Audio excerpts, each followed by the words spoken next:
Now, if I had a chance to host the Crtsde podcast, they might have better numbers sometimes. Joey. I'd have no problem with Joey. It's that time again. Watch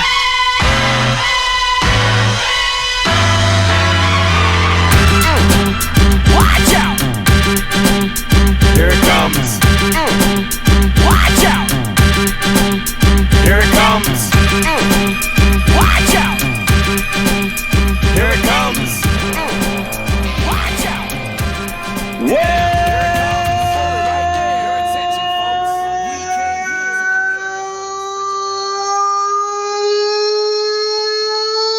Welcome to the Crtsde Podcast. I'm your host, Wayno, and with me, the People's Champ, Vince. Welcome back to the show. The champ is here. Good to be back. One question for you. Do you do that in front of your family? Not in front of them, they're in the next room. Because they must look at you like, what a dick. Oh, boy. And, of course, we're joined by my favourite co-host, Steve Kerr. Son of a... Hey, this is how it starts. Right, now one of you sock the other one in the eye and let's see how good a teammates we really are. How are we, gentlemen? Oh, loving it. A little sad, actually. Yeah, I got a little bit sad at the end. I'm not going to lie. I may have cut an onion. Whew, only one more week to go, which is a little bit sad again. But, man, there was some heavy episodes. But I have to open the show with... way to go, Craig. There's going to be a lot of that going around. So good. So what a question to ask him. The Stones, right? Like, I was like, holy shit, that's from a reporter. But for Jerry Krause to turn around and go, there's no backstabbing. Like, Oh, hang on, mate. You've said stuff all year in the wrong time. They leave town, you say something. Yeah, he's a bit of a... He's a dog of a bloke. in all fairness, though, I actually don't think there was that much backstabbing about it. I mean, it's just a bit of a shit bloke, really. Like because he's come out and said it. You know, feels last year. Great management, upper management. But, mate, even after, you know, when they went to Utah, like later on in a few weeks down the line when they actually made the finals? Yeah. No, it wasn't. It was earlier.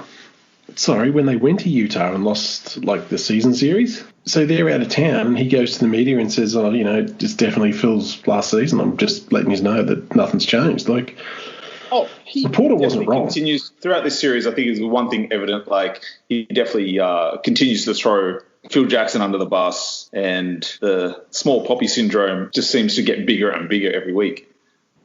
That's not a thing. Are you sure? Yeah, it's tall poppy syndrome. It's tall. Did you... What is... Benson, what are we doing? Hey, we're getting that on T-shirt. I don't care what you say. Benson, I actually thought he was making a joke about Krause's height. That's why I let it go. He was. It was a stature thing, right? Yeah. Was it? Yeah, go with that. That's what it was. I'll stick with that. He works in a comic. Wow. He works in a comic book store. Everyone. I don't read much. Just look at pictures. He's jumping into his father's death, and he was like really emotional at the start of that, and man, just broke you. Like, we've all seen the footage of when they won the '96 title. When he goes back to the locker room and just hits the deck and just starts bawling, but we've never actually heard the crying. Like, I was sitting there with my kid watching it, and I was going, my God, that's so sad. Yeah. just the gut-wrenching cries. Like, I was sitting there just going, that is grieving right there. That is grieving. Oh, big time. 100%. Yeah, 100%. That was the depths of just grief mixed with emotion, and yeah, I've never heard that audio before. Well, that crying, like you just said, it was the grief and all that, and it was just mixed in. It was just wishing his dad was there with him. I teared up at that stage. I was like, no, that's too much for me. I'll tell you what, I don't care what sport, what level. Yeah, there's probably only one person that could do what he did. I think we could all agree on that. To have gone away from the game, to have gone through what he went through, to have changed his physique for another sport, to come back and to climb that mountain again when the competition got younger and faster and new stars and who's the heir to the throne and, new teammates. Like, there's no wonder he broke down. Just the enormity of it all. And he proved to everybody that he could. And that's huge. I actually really enjoyed watching that Bulls team not so much play a more embraced team ball with Jordan left that first year, but, man, they were clicking. Oh, dude, when KRS-One step into a world starts playing and it's just non-stop ball sharing, passing, just bodies in motion. It was sick. Like that was just a wicked montage. I mean, I'm glad you said that because I got on my notes. I just can't wait for this series to finish almost for someone to release the soundtrack to this documentary series. Well, yeah, somebody's uploading it and updating it every week on Spotify. That's fantastic. It's fucking great. Yeah, absolutely. I didn't think much of the. I didn't think much of it at the time, and I didn't think much of it now. The whole time trying to tie him to the murder through his gambling problem and stuff like that. So it's like, yeah, this is total BS. I didn't ever I don't know, maybe it's because we were out in Australia and the internet wasn't big and so we weren't getting a lot of media with the exception of, whatever we got 2 days later in the newspaper out here. But I never really thought that there was a correlation, like it was some sort of like a hitman mob style payback, you don't pay us your money, your father's going to die. I thought it was established pretty early in the piece that they had who it was and that there was no motive. It was literally a random, this guy's asleep in his car, we're going to carjack him. I thought that the secret suspension for the gambling was completely separate from the dad incident, and it was only through seeing this, and maybe I've missed it on other documentaries, I don't know, but I didn't realize that there was a narrative out there that the murder was potentially gambling related. I never ever thought that. Yeah, same. I was just like, oh, that's kind of the first I've ever heard of this. Like, but then I thought maybe I just had not put 2 and 2 together somehow. But I was like, it comes across total bullshit anyway. So I didn't really think much of it. I love all the behind the scenes practice stuff with MJ and just how, like, I don't think I really understood how focused he was all the time. Him giving the focus with the eyes. Oh man. I just went, that's stone cold killer right there. That's what that is. That is, I am always ready. I am always in game mode. Like, was that a Joe Klein or Luke Riley? Yeah, Joe. Was it? Yeah, fuck. Yeah, and it's not like Joe was a vet. Like, it's like a scolding from a parent, right? It's like, oh shit, I'm in trouble. Like Joe Klein's like 35, 36 years old there. Like, he's been in the league a long time, and MJ just burning holes through him. Wow, I really liked. I really liked the insight on Bill Cartwright and the speech in the locker room when Pitt refused to go in. I mean, we all know that Pitt refuses to go in because Phil drew up the play for Tony. I mean, that's well documented, well known. But I did know, again, that Bill took the stage and really expressed that level of disappointment in Pitt. It's a real sign of the times and a real, I think, showing of the change in the guard with the league now compared to then. Like, the vet's voice and presence held so much more, and like maybe because we just don't see it, but a guy like him who is almost kind of an afterthought, really, especially after the later championships. But like to kind of command the locker room like that, and to legit be that presence there where everyone shuts the fuck up and listens. Yeah, you knew he was respected, but I liked the footage that I've never seen before of him just getting in Pippen's ear on the bench after Pips refused to come in. Yeah. Oh, that was great. I'd never seen it before in my life. Phil saying, well, fuck him. Pete Myers, you're in. But how good was the pass from Pete Myers? I know. Oh, right. The behind the back pass. Absolute pinpoint. And Tony just pivots and releases. Like it was probably just as well Pitt didn't throw it. that little sequence reminded me of the Spurs where they're swinging the ball all around the perimeter. Like it just went, wow, that really having like a little bit of flashback, well, not so much flashbacks, but reminiscent of that Spurs offense at times. Just like so nice to watch. Everyone getting touches and looking for the right shot. Like, Wayne, are you talking about the same player we're talking about? Oh, I'm talking about the one after that where they're swinging all around the perimeter. Okay. But I did see the nice one behind that. Very. I love how casual Tony is. Yeah. He's just like, I hit a lot of shots throughout the year. It's like, yeah, you know what? You fucking did. You're a fucking star. What if he misses that shot, though? That's a big moment. Like, if he misses that shot, Vince, do you think it, like, maybe gives a bit more credit to the situation Pippen put himself in, or do you think that's tough. I don't know, because I think Phil could turn around and say, well, geez, he's hit a lot for us the whole year, just like Tony said. 100%. Pip still comes across like the arsehole who quit on his team regardless. You can't turn around and go, see, I told you so. You're still an arsehole. That's playoffs, man. Do you know what I mean? Like, that's that moment where your stars, especially back then, your stars are supposed to step up and take those big shots. And I'm sure the problem behind it, he wanted that shot. He wanted that opportunity. Like, yes, he is, like they say it, he's a playmaking forward. Like, he's maybe man. But look, I love Pip as much as the next guy. He's always in my all-time favourite teams, but he was never that guy. Never. No. And if you had to take anything from 20 foot plus to win the game, there are options before Scottie Pippen.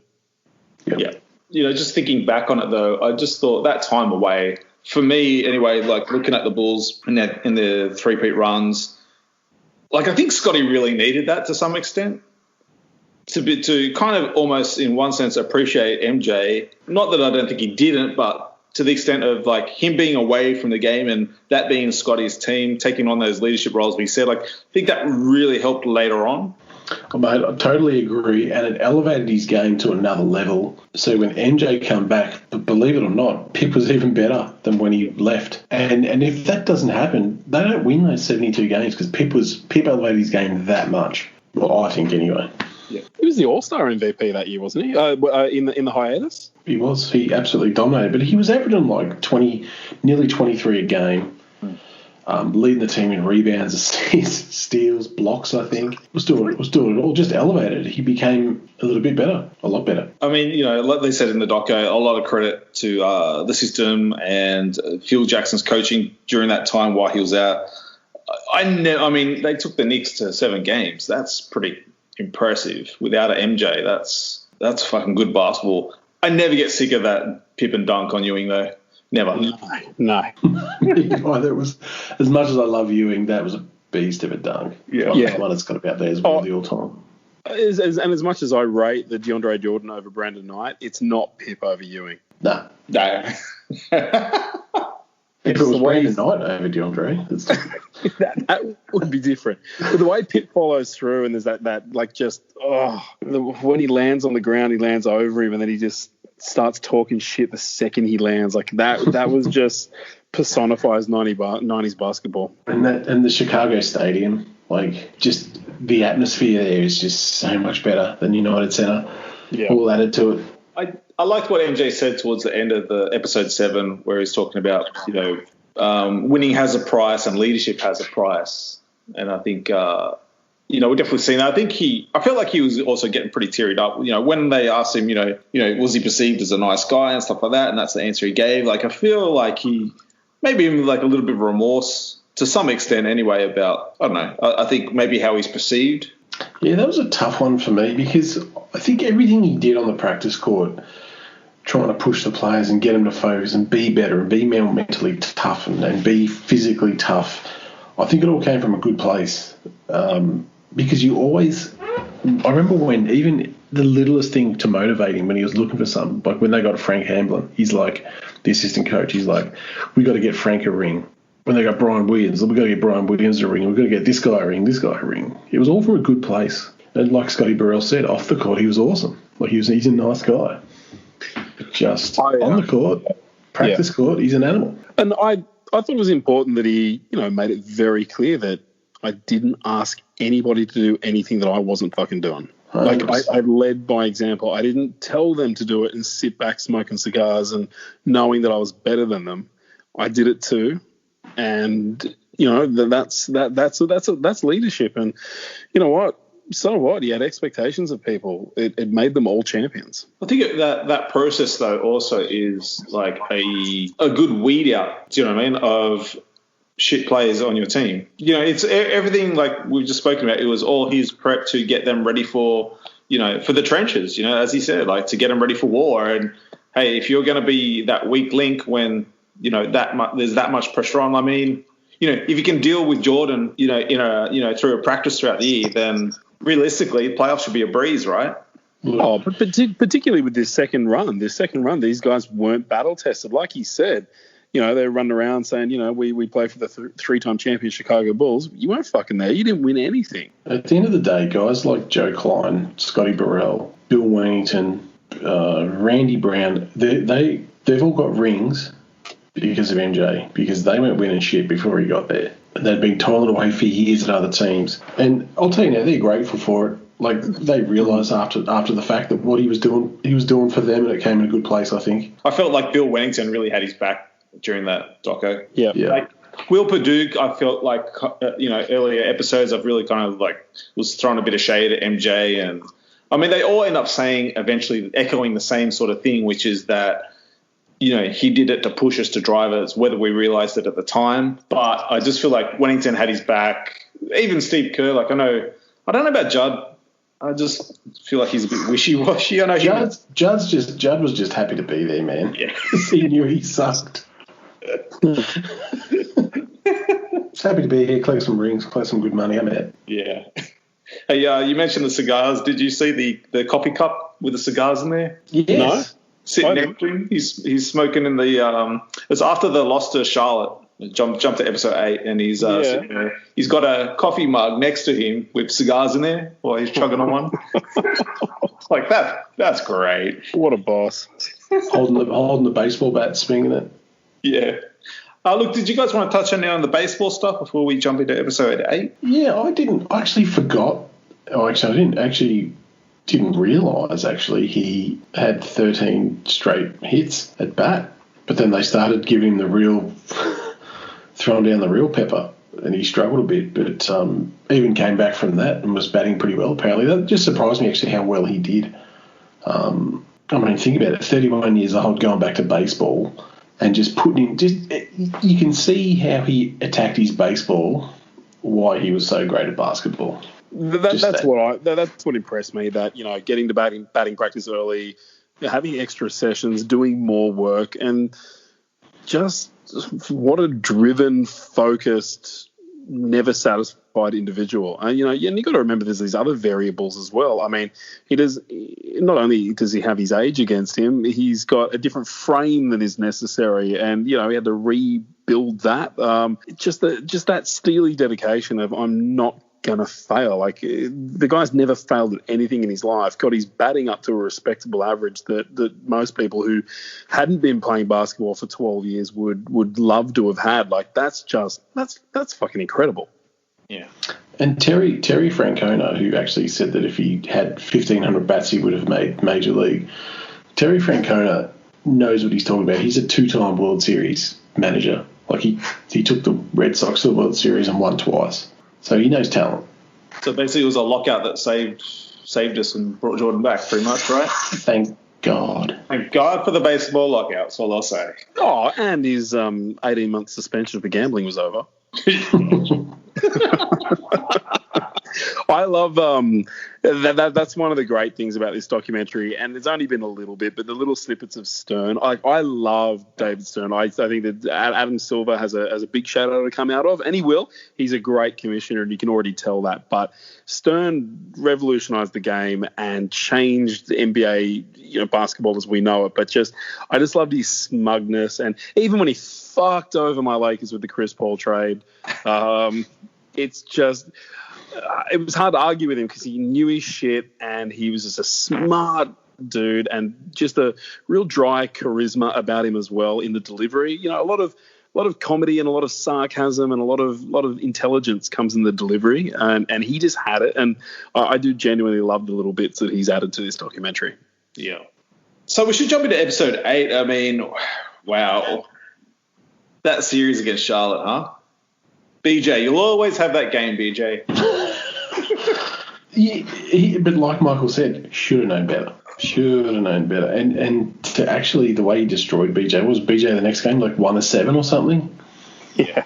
Like he should have known it was coming. Glenn Rice knew it was coming. But even to do that, like watching MJ do that, and you're thinking, 36 years old, and he's still able to just shut someone down who's probably 5 years younger than him.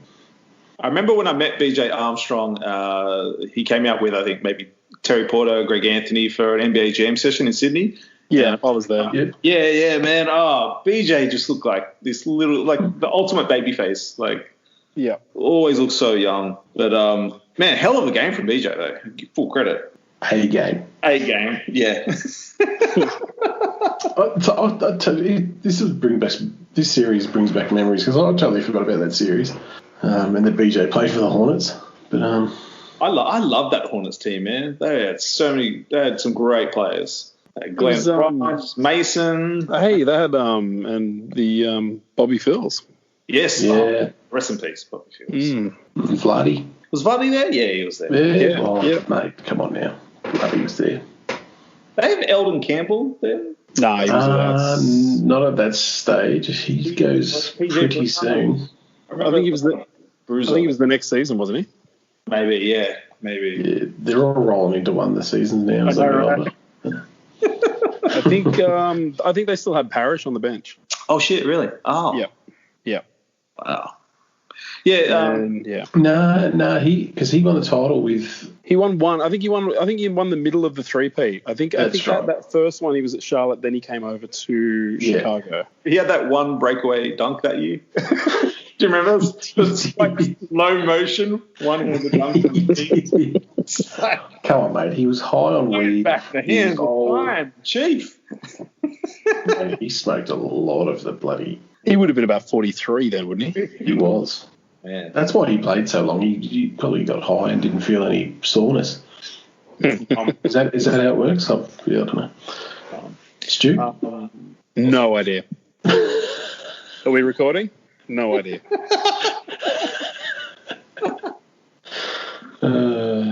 This week's episode brought to you by Benson Greenery.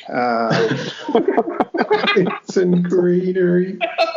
Bloody hell. Hey, we should talk about the Horace Grant situation in Orlando. And, I mean, look, I don't really blame Horace for bouncing to Orlando. That Orlando squad was... Well, do you know why he bounced to Orlando?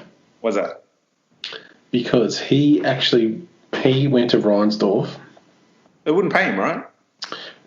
No, they worked out a deal. They agreed to a deal for him to come back. And Horace's agent wasn't there. And then when Horace rang his agent and said, I've struck a deal, his agent cracked it and said, no, I can get you more money. They went back to Reinsdorf, and Reinsdorf said, no, we had a deal. You can go. Really? Yep. What are your guys' thoughts on Reinsdorf? Wow. A lot of shade this past week at Jerry Krause. But, I mean, he's the ultimate say. Mm.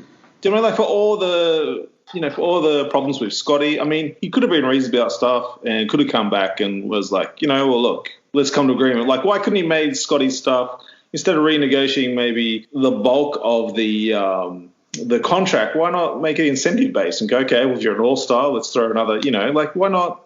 I think he's an old-school guy. Like, we've got an agreement, you stick to it. Do you think it's more like he's not I get the impression he's not a sports fan, he's just a businessman. I don't get that impression. No, I think he comes across as a sports fan. He seems quite knowledgeable when he's talking about teams and basketball, and when he talks about his baseball team as well. It didn't come across like that to me. I don't think you can be a majority owner if you're not a fan, or at least like it. I just don't see how you can do that because it's not your passion. Like, I mean, it worked for Donald Sterling for a while, so hey. Did it though? Did it?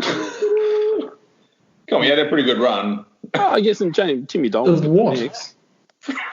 For a racist old white fucking guy. They didn't win shit. And he probably could have made a lot more money than he did. He was still making money, Vince. Yeah, but he could have made a lot more. You tell me Balmer's not making more? He just didn't maximise the potential of the Clippers franchise. But I think Reinsdorf is a fan, yeah. I'm in the camp that, it was just old school business mentality that's your deal, and we did a deal and we either shook on it or we agreed on it, and that's the deal. Yeah. And the proof in the pudding, mate. He let Horace go. He had a deal with Horace. Like, And I think that's been, someone else said that on another show as well. So not that he's old school, that sort of thing, or yeah, I can't remember who it was, but I like I said before, I think he's old school. I just think you got a deal, you that's it. But I'll tell you what, I mean, he landed in green pastures. I mean, that Magic squad, as you were saying before we just segued off, I mean, that was a stacked roster. dude. I mean, they went to the NBA Finals, right, against Houston. Like, Sweep. yeah, it was a good series to watch, though. I was kind of rooting for Houston to win it. And if you watch it, man, Robert Horry, so young and athletic in that series. Like, he felt like, I don't know, he kind of felt like a bit Lamar Odom-ish for the Lakers. Stop it. No, I'm just saying, like, as far as like that piece that you kind of lock in and kind of had the green light a little bit. Like, yeah, I really enjoyed watching that series back then, and I haven't rewatched it in the years, but might have to do that. Yeah, that's one I watch. I've watched that a few times actually. If I get into Phillip Island for Easter, I always take that set with me because I just love watching Clyde Drexler. They don't win it without him. Yeah. Was the first championship the one that Mario Ellie was really involved in? Was that the second? I think that's the first, isn't it? Okay. Second he's really involved because he's starting at small forward. Okay, maybe it's the second one he's starting. Yeah. Yeah, that was just a gritty team, wasn't it? Yeah. And the young rookie Sam Cassell. Yeah. Not bad. 2 years in the league. Yeah, not bad, eh? Gee whiz. Getting back to it though, when Orlando knocked MJ and the Bulls out, I loved the footage of MJ just standing on the court, just watching them celebrate, like just soaking all in, and you're just thinking that is just motivation for next year. And then of course it breaks off into the Space Jam era, and my God, that was impressive. What impressed you, Wayne? Just the Warner Brothers studio, how they built him his own freaking. Yeah, I was looking at that. How much do you reckon it would have cost to build that? That's fucking millions upon millions. About a week's wage. That Benson coin. I'd seen that footage. You guys hadn't seen that footage before? I hadn't seen. No, I had, but I didn't see like the big size of it. Like it was. Yeah, fucking, I thought it was like a half that size. I didn't realise all the weights and stuff were there, and The gym running off the side, and yeah. So, I mean, I love Reggie Miller saying, "Man, some of those runs, like some of the best basketball." That was cool. I reckon if I ran through Reggie, I'd snap him in half. I could have taken Reggie, I reckon. Yeah. And just keep running and take out Sean Bradley at the same time. Yes. What was he doing there? He was only getting a run because he was filming. Yeah, He's not he was getting in the show. Yeah, he's not getting it right. Just the work ethic to get back into shape, you know, like he's touched on earlier, Stu, changing the body back from the baseball body back to the NBA one. It's just, man, because he looked focused and like he was about to run through brick walls that next year. Yeah, I think I'll tell you what, he probably made old mate Tim Grover a lot of money. Oh, yeah. Well, the clientele that he grabbed off the back of that, I mean, he's had everyone, right? Like he's from Wade to like everyone. Put him on the map. Put me on the map. Yeah. Did you guys ever hear the LeBradford Smith story before David Aldridge told it? I had, yeah. Yeah. Yeah, I didn't know it was 37 points, so I knew it was a great game. I didn't actually realise it was that many points. Yeah, it was. I still remember when that happened, but I think it was like he saw it in NBA action or something. Like the Bradford Smith just went off. But I actually didn't realise Jordan and Ahmad Rashad were so close. Yeah, that's gone 30 years. They've been like they've been like best friends. Yeah. I mean, I thought that I knew they were mates, but I didn't realise they were that close. Mark was with him in the hotel room when he got that dodgy pizza in '97. That's right, in Utah. Yeah. Interesting.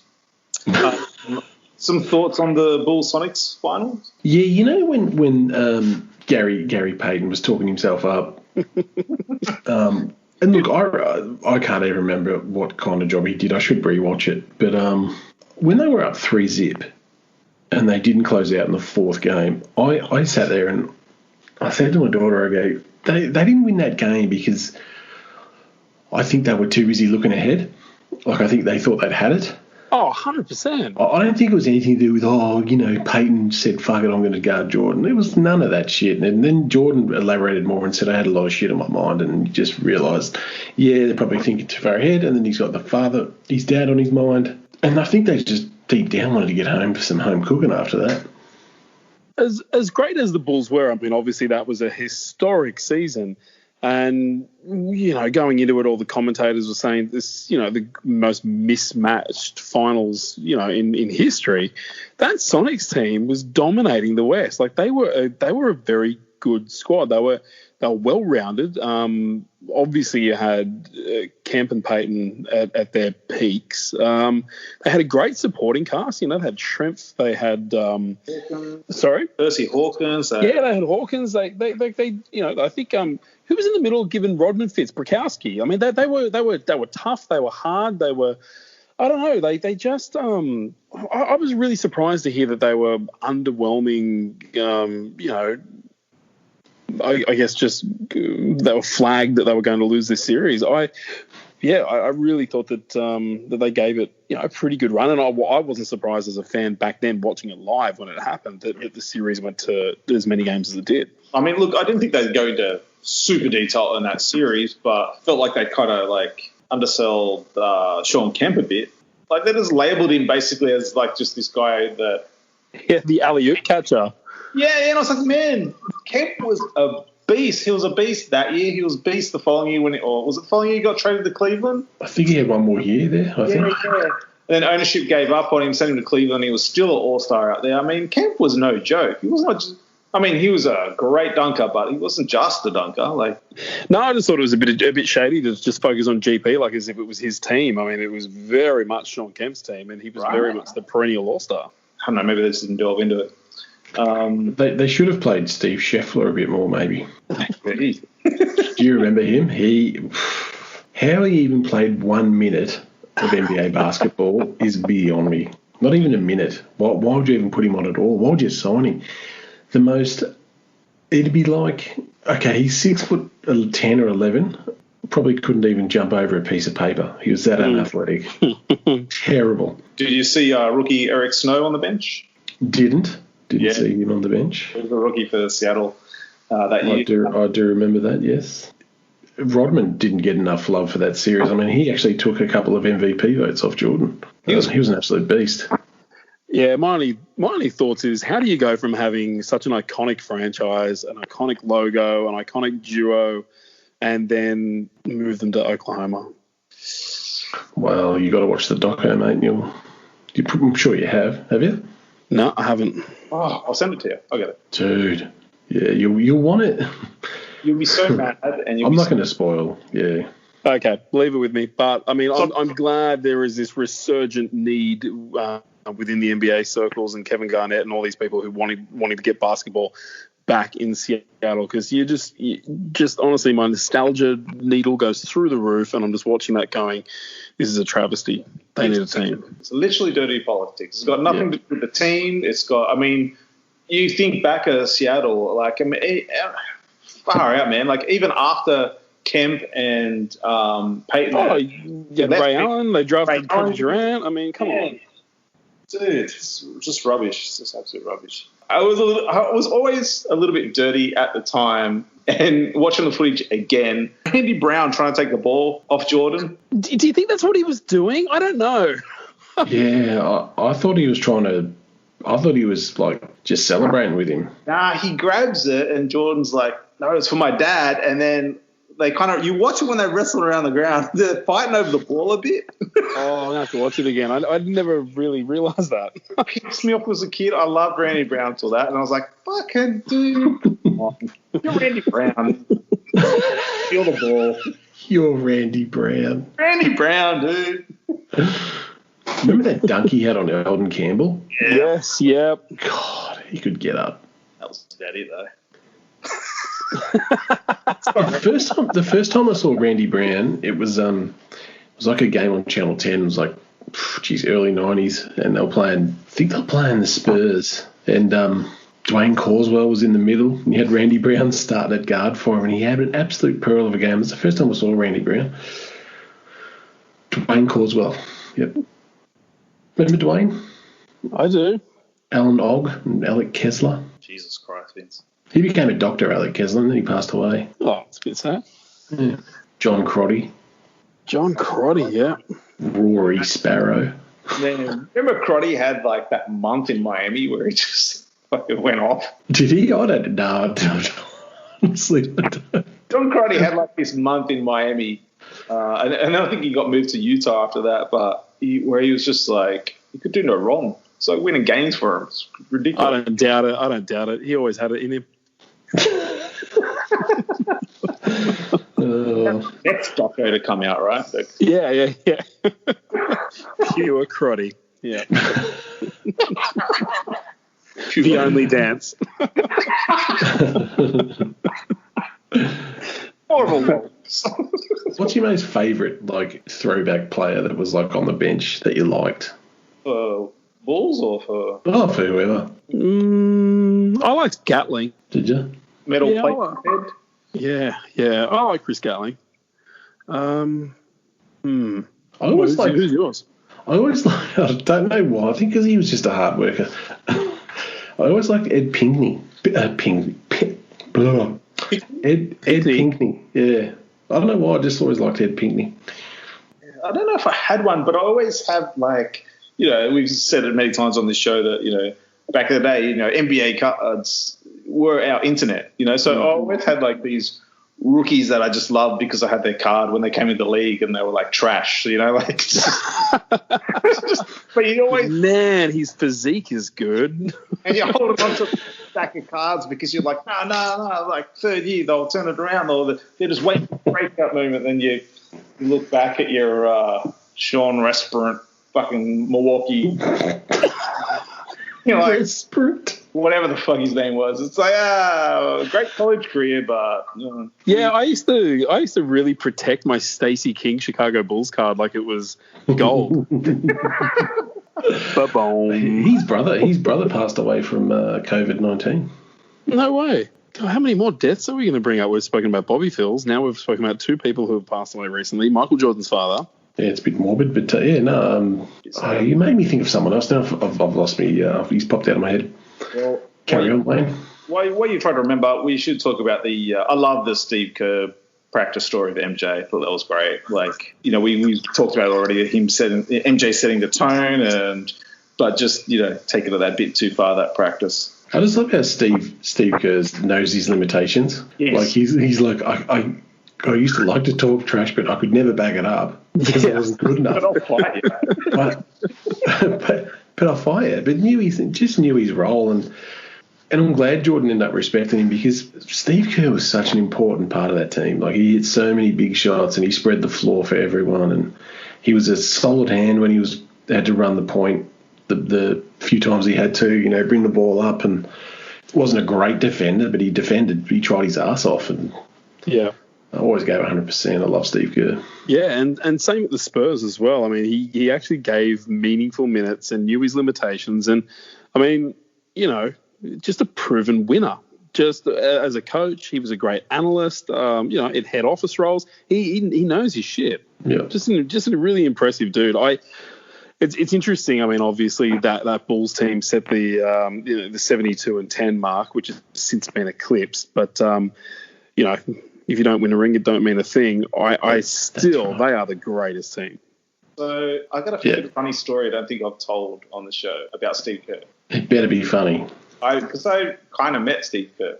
You kind of? You either did or you didn't, Wayne. All right, so I didn't meet him, but I said something to him in person. All right, we'll see you next week with the episode 9 and 10. He's already fucked the story up. So we're in the same All-Star event. I've only been to one. I went to. Oh, hang on, wait. Is this like I kind of met Mitch Richmond? Mitch Richmond because we were in the same state. Well, I met Mitch Richmond, but yeah, he did you? Stonewalled me, yeah. Well, anyways, so All-Star weekend. I'll paint the picture. It's Kevin Durant. I think that was his rookie year. So I was down watching the rookie game, and Durant's like, man, taking like one step over halfway and like just banging threes. Anyway, so I'm standing kind of in the middle. I wasn't sitting down at the time, and Steve Kerr walks out, stands like pretty much right beside me, And the first thing I could think of, just this, he's got a massive jaw, dude. Like, he's not that tall, like, but he's got this massive, square, fucking American jaw, and I was just, like, amazed at it at the time. Anyway. Oh, right, okay. It was crazy. I was, like, never seen, like, a massive, like, someone that short with a big, square-ass jaw like that was amazing. But it was at the time, there was all the stuff going on with Amari and renewing his contract because Steve was GM of the Phoenix, I think, at that stage. And so as I walk past him, I go, "Don't trade Amari." It was just as creepy like that as I said it. And he kind of turned to me, like a real, like, "What?" And I just took off. So you creeped out Steve Kerr. Kinda, yeah. I mean, if you asked him, he wouldn't remember it, or maybe it was that creepy. Stu, what the fuck did we just listen to? I don't know. What did we just listen to? I imagine him going back to the office and going, "You know what? Amari's fans are fucking weird. Ship him out. Send him to New York. Maybe that was it. Maybe. Send him." And they've got weird accents and they're creepy. And they're bald. Go ahead, Heaven. I love that one of the highlights of that story was Steve Kerr's jaw. Mate, it was the biggest, squarest jaw. I mean, the only jaw to come close to that is Dwayne Wade's. Dwayne Wade has a big ass. Oh, what about Sergeant Slaughter? But Wade's, you can see, like, either side of his face. No sells my Sergeant Slaughter. No, we're not getting into that. But it's a big jaw. True. Suppose. I haven't seen that. What a dick. Anyway. Any other highlights from the... Oh, gee, how do we top that? Wrap up the show. Jeez, it went downhill fast, wasn't it? Hey, you'll never get that 5 minutes back. Yeah. That went downhill. If you want to edit that out, Wayne, feel free. Same. You never get that. You never get that time of your life back. Okay. God, you know how the images that we've been using for the Last Dance, like it's that Jordan in the dark sort of silhouette. Yeah. Just bust out a Kerr one with a big jaw. Yes. Jesus. The thing is, Stu, he said it was funny, and it wasn't. It was funny to me, all right? And you guys are both laughing, so... Hey, laughing. mate. Hey, Cobber, don't trade Amari. Hey, Gov. Hey, Gov, hey. No, I said it like this. I said it like this. Wayne, we're laughing at you. That's fine. It's the last laugh. I'll take it. I literally said like this, Vince. Don't trade Amari. Oh, my God. I would have... Security! Pretty much. That's why they're straight away. And then Steve Kerr resigns the next day because some prick fucking scared him. The hairs on the back of his neck stood up, and he was like, freaking out here. Get out of here. Anyway, yeah, any other highlights you guys want to talk about the series? Not really. I know it's not about Luke Longley, but they could have just asked MJ a bit more Luke Longley questions, like, you know. Because Luke played pretty well that series. I've actually been reading up a little bit on this, Vince. I have too, but go ahead. Oh, well, let's compare notes. I heard that he's was very reluctant to. Well, he's in the past kind of almost refused to talk about it. I think he did agree to it, but I heard that I heard it was just budget that they couldn't get out here to film him and stuff like that. I totally agree with you though. Like, I just asked the question. I mean, he's pretty pivotal in the last three runs. Like, they needed a big man to run the defense, to anchor the defense rather. And I mean, he plays his part. And I don't like a slight mention today from MJ, but bit sad. Yeah, and just to not even ask him about how well Luke fitted in the offense, and a big man who could pass, who could shoot, rebound a little, block the odd shot, but just nothing. And you're right, he did agree to do an interview with a paper in Perth, and then cancelled it, right? Then cancelled. He's changed his phone number because he's getting too many requests. I don't know if there's bad blood between them. I haven't read anything or heard anything, but the only thing I could think of was maybe because didn't his house and all his memorabilia like get burnt to the ground, and players were sending him like stuff just so he had some. Yeah, he did have a fire probably over 10 years ago. I'm not sure what was lost though, or how bad it was. It was pretty bad. He thought he'd lost his championship rings, but he hadn't. But Yeah, I don't know what the damage was. But you're right, players did send him some stuff, I'm pretty sure. I remember that. But I just want to know if there's any bad blood between MJ and Luke, because I hope there isn't. I mean, they accomplished something together that's pretty special. It'd be really sad if that's the case. Have you heard anything, Stu, about that? Or I have not. No, I can't imagine, unless there's anything behind the scenes that happened during the final title run that couldn't be buried and has held weight with them both for this long. But I mean, I don't know. I've never heard of anything, and obviously we know that Luke stayed on and played a couple more seasons after the with different teams after the after that last dance. So I would have thought that something would have come out, or some story, or something would have been written. I can't even honestly recall anything that Luke's mentioned of Jordan post Bulls run that's been negative. Yeah, no, but it's strange. Hopefully Luke comes out and says, "No, we're all good." Or just private. He's pretty private though, Luke. Like he doesn't like the limelight. He's always come across like that. Even growing up, do you know what I mean? Like even when this was going out, there's never really any real quotes. I mean, I don't know if it was just a media thing and coverage or whatnot. But even when he came back to Australia after everything, like you didn't hear from him really. No, it's only recently that he's sort of emerged back into into the Basketball Australia landscape. Yeah, because his last role this year was with the Kings as a consultant. Yeah, I didn't know that actually. I didn't know that. I thought didn't he own a team? The Wildcats. I think he was part owner with Vlahoff years ago. Yeah, years ago. Vlahoff, but yeah, it was a long time ago. Yeah. That NBA money dry up, huh? No, I think Luke's still sitting.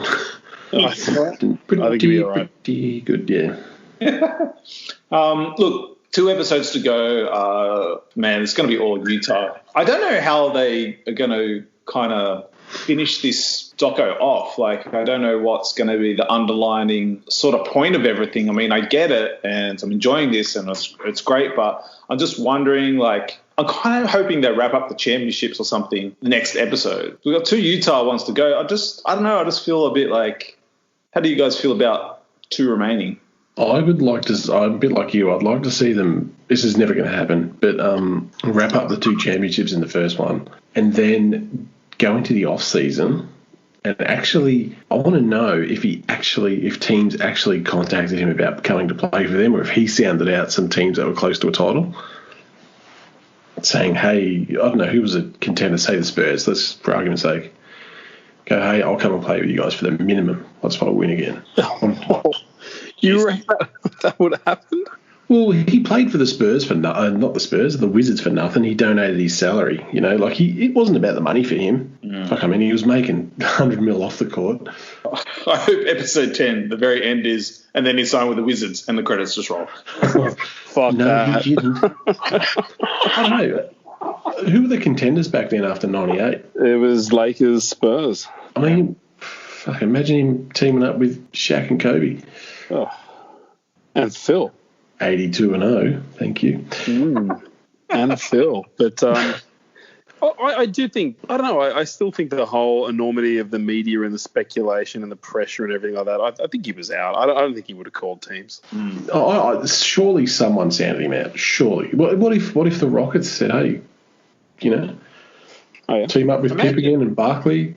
I mean, I think a lot had to do with him going to Washington with Doug Collins, right? Because, I mean, imagine going – I mean, that's a familiar face for him, knowing he's not going to play for Phil anymore. And, I mean, could you imagine him playing for Phil Jackson, rather, for so long, after all that winning, and then going to a shit coach?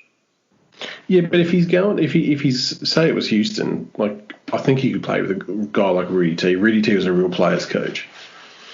Let me ask you just a quick question, just out of curiosity. Was Doug Collins there before, or was he hired as Jordan agreed to sign? Like, was that part of the deal, MJ going to Washington? Was that they hire him as head coach, or was he already there previously? Don't know. Maybe Stu knows. I can't remember. Not too sure. No, I can't remember either. Yeah. Because I think that had a lot to do with it, him going to Washington. Hang on. Didn't he... So he was there as general manager, and then he decided to play. Before he decided to come back, he hired Doug Collins as coach Maybe. What? in the off season or something. Yeah, I can't remember. That's a boss level move if that's the case. Gee. Yeah, I love Doug Collins as a coach. I reckon he's a good coach, but probably a bit old now. But everywhere he went, he did a really good job. Except, Wizards did okay. Did they go? Yeah, they did all right. For what they had, they did all right. I suppose. Well, when it comes to these last two episodes, so I know that I've refrained from watching them, so I'm only up to date because these two episodes were released today. So there was a leak, obviously, and pretty much everybody I know had episodes 1 through 8. I haven't finished editing of the last 2. Great. Okay, so this is Uncharted, and yeah, I would love if we could wrap up the playoffs and the 2 chips and the back-to-backs in episode 9. And get into some real interview style, documentary style, I don't know, feedback and thoughts and opinions, and I don't know, maybe what his impact has been like. I mean, if this has been edited recently, could they have gotten some footage of Michael post Kobe? Could they have gotten some content that's actually quite new? Because I mean, they sped this thing up and they released this thing quickly to the point where some of it hadn't been put together. So whilst the majority of it was editing, some of it had not actually been pieced together yet. It's going to be pretty cool to see these last 2, and I think particularly episode 10. I'm with you a bit, Vince. I think I would like, like we've all echoed, I'd like to see like how it all falls apart. Because it was a shortened season. Like, the lockout happened. I just think he would have at least entertained the idea of playing for someone else. Well, gentlemen, that's a wrap. Episodes 7 and 8 in the bag of our Last Dance reaction show. Of course, if you want to find more of our madness, you can head on to the website, which is www.CRTDSE.podbean.com. Down there, you'll find links to all our shows, to the Facebook page, everything you need to get a little zany in your life with the Courtside Podcast. Oh, and thanks to zany.